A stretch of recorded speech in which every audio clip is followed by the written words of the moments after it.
Pardon the interruption, but I'm Mike Wilbon. We have so much to dig into today, Tony. Let's give this show our best effort. I'm Tony Kornheiser. Really? We're on ESPN 2. Oh. 2. Oh. Yeah. Well, we'll downgrade our effort. Yeah, that's what I'm thinking. Half effort. Half sounds... We won't run out the ground ball to shoot. That's right. That's right. We'll just look at it as the throw goes over. There you go. 6-3. Welcome to PTI, boys and girls. In today's episode, baseball's playoffs are set.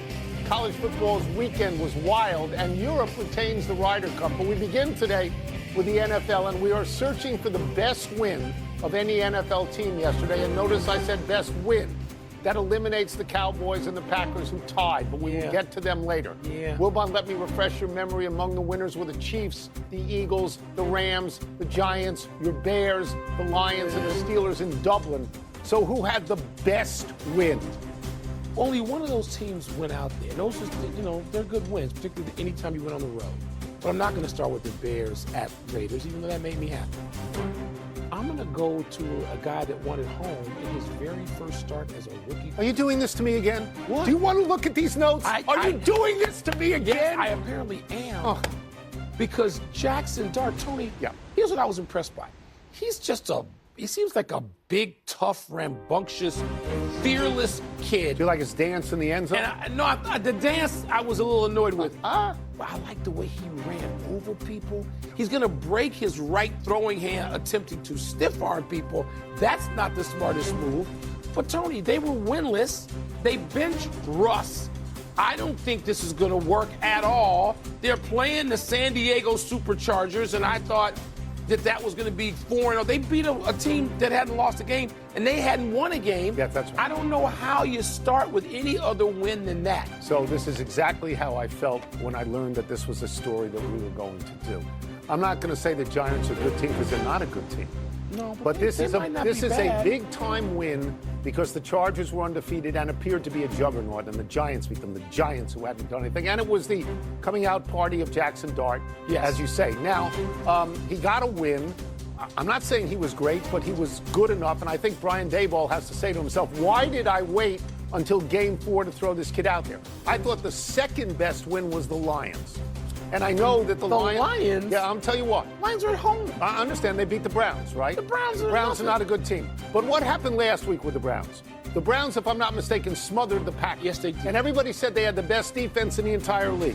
And the Lions put 34 on them. And earlier this season, it was the Packers who beat the Lions. Yes. And then you came out the next day and said they're number one in the Wilbon ratings, power ratings, right? Yes, I did. I think the Lions have passed them now. I want to go the other way on this question. I want to say worst loss because I don't think it's the Chargers. And I don't think it's Tampa Bay, which had a chance to win. I don't think it's the Colts, which had a chance to win. That was a good win by the Eagles. It was a fine win, especially considering they completed no passes in the second half. That's right. The worst loss was the Baltimore Ravens. It's the worst loss. They've played 3 good teams now. Kansas City. They got pasted by the Chiefs. Okay. What was the number on that? 37-20. 37-20, and now they're 1-3. They have played a really tough schedule. They have lost to the Bills. They have lost to the Lions. They have lost to the Chiefs, right? But they gave up 116 points in those games. They're not a playoff team right now. No, but by the way, here's why you have to have at least, it's not even a footnote, because it's a sad on the Giants. Malik Neighbors going out. He's out. You talk about the encouragement you would have if you had Neighbors and you had Jackson Dart throwing to him, and now he's out for the season. You don't want to go crazy because, Carson Wentz looked good the first time. People come in the first time and they look good. They do. One game. And then you get But the question is, which is the best win? Giants. This kid had a really good win, right? Yeah, it's the Giants. Let's move to the baseball playoffs, which are finally locked. In the National League, the Reds are in, and the gagging Mets, get out of here! Over in the American League, both the Tigers and Guardians made it and will play each other again. But the Astros are out for the first time since 2016, and for you I-95ers, Sox, Yanks start tomorrow. Tone, your reaction to who made it, who didn't, and the initial matchups. Okay, so the headline on who didn't make it is, you're right, it's the Mets. The highest payroll in baseball. Wow. They didn't make it because they got shut out by a division opponent, the Marlins, who beat them 2 out of 3 in this series. And the Marlins, a team that finished 4 games under 500. Here's the Mets payroll. Back of the Mets, though. Here's the Mets payroll, $342 million. Number one, right? Here's the Marlins payroll, $67 million. So I'll get to the matchups in a second, but we can agree on the Mets being out. That's the notable. I just want to say this early. You know how I feel about this. Baseball is an everyday sport. That is the rhythm of baseball. I don't want to be in the bye if I'm in baseball. I want to be what the Yankees and Dodgers are having to play in the wild card. I want to play because this isn't football. Now, what is attractive? Yankees and Red Sox is attractive. Padres and Cubs is attractive. I'm disappointed in Detroit and Cleveland because we just saw it. It feels so regional. We just saw it for 6 games over the course of 2 weeks. Regional to Yank Sox. Well, but no more regional than that. It was 5-1 Cleveland, so I'm just. No, I'm with you. By the way, the Astros. We need to go back over that a little bit more. Who have been in the postseason 8 straight years? Yeah, they've been a dominating team. 7 times in the League Championship Series. 4 times in the World Series and twice won it. The Astros being out, that's a bummer to me. Okay, but things end. Things end. Apparently so. I'm with you on not wanting to have a bye. A bye for a week? No. This is like college football when they get a bye for a month. No. And they're out. No, I like it. Listen, and you may not advance. I'd rather the Cubs be playing 3 days, and by the way, the Dodgers. The Padres. The Padres lineup is a murderer's row. It is. They got They got. It's not as good as lumber. It's not as good as Philly. It's 1-9. right there. It's there. Yeah. You got a guy like Arise, who people forget has won 3 batting championships. Yeah, but he's in the San Diego lineup with Tatis Jr. But your best pitcher, the rookie's going to pitch, isn't he? No, because Cade Horton, he coughed and broke a rib and cracked a rib. Unbelievable. A coughing spell. Somebody gave him a cold. That person should be suspended. So now we don't have our best. That's so Cubbish. We don't have our best pitcher. Since Jake Arrieta, we don't have that guy to go against that lineup. And I don't know how we get through, even though we have 3 at Wrigley. And they're all afternoon games. I wanted to go see a night game. I can't. Because ABC stole the afternoon games and put Cubs Padres on. I guess that's a good thing. Sox Yanks is too early. I like Sox Yanks too. Not October 1, 2, 3. The Cubs are going to be playing against PT Light tomorrow. 3 days in a row. I might not be here. I know you would agree with me on this. What? That we find ourselves with a soft spot in our hearts for Cincinnati. Because Terry Francona is the manager there. Do you know that they don't have a single hitter who batted as high as 270 or had 25 home runs? No. They can't beat the Dodgers. They got a great player. You're going to beat the Dodgers? Tony, you said that a year or 2 ago. Didn't Arizona beat the Dodgers? Nobody beat them last year. But the best team often loses in this very round. I wouldn't want the ball. I wouldn't either. All right, let's move now to the Ryder Cup, which both you and I watched almost all of over 3 days. The Europeans took a massive lead after the first 2 days and then barely hung on for dear life yesterday afternoon. Wilbon, what stood out most for you? Tony, I guess the drama for about 90 minutes yesterday. Because I started the day thinking it's football day. They're pretty good matchups. I'm nervous about Bears Raiders. I'm lined up. 3 TVs on football. Yeah. And then I called you. And you said you and Neville at the same time call and say, "Are you watching the Ryder Cup?" And I go, "Not really." Get on it. Oh my God. Yeah. It's over. It is not going to matter. It's not supposed to matter.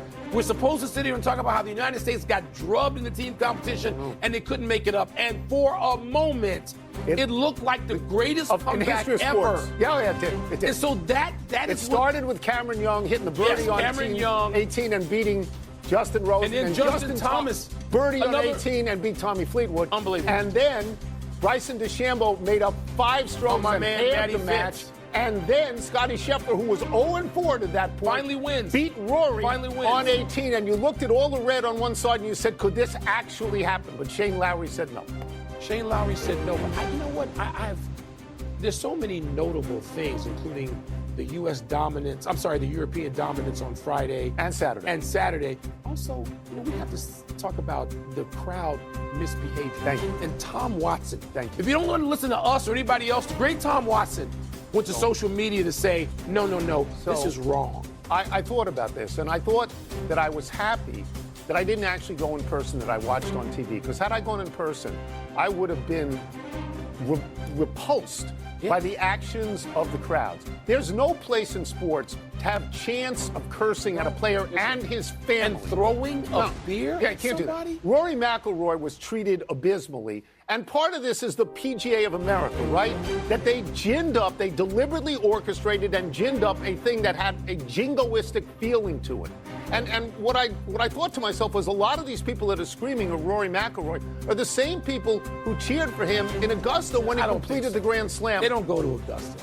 And I think the PGA, $750 a ticket I for think this. the PGA had some help from a higher place. And that may be the ginning case. up And that may be this the case. behavior. But it was not.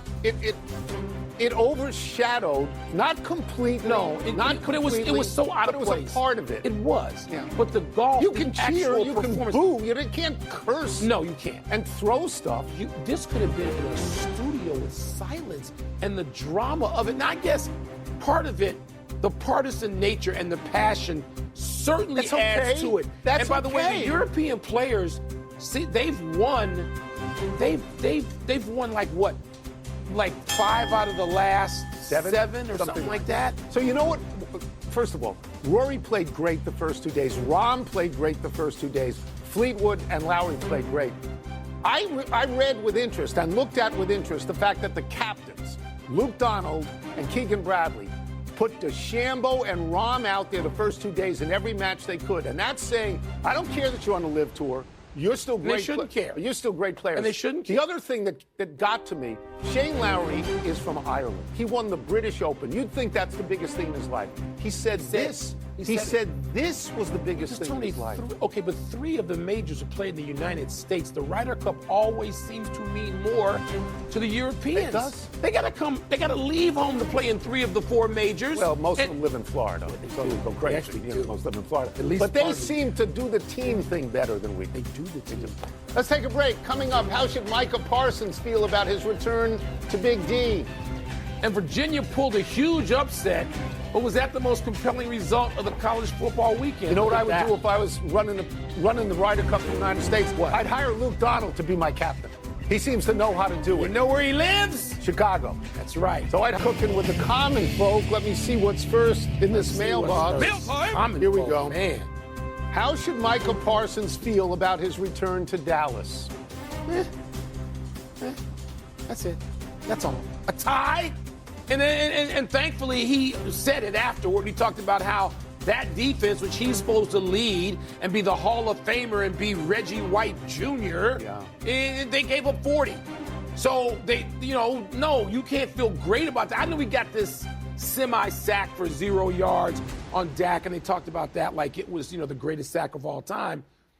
But they didn't, this was a very, very, very entertaining game. Yes. This game had all the elements except not a winner.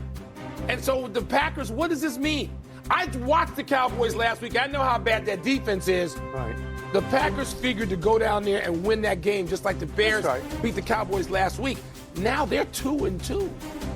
So I'm not going to dwell on the game of Micah Parsons. As you say, it was very entertaining. I think what you take away from it is that the Packers may not be as good as you thought originally. Not after and the 2 Cowboys weeks. may not be as bad. But the Cowboys are fatally flawed. I'm going to give you numbers that are shocking. Defense. Dak Prescott is really good. He should get his He's having money. a great season. They are number 1 in offense. They get 404 yards a game.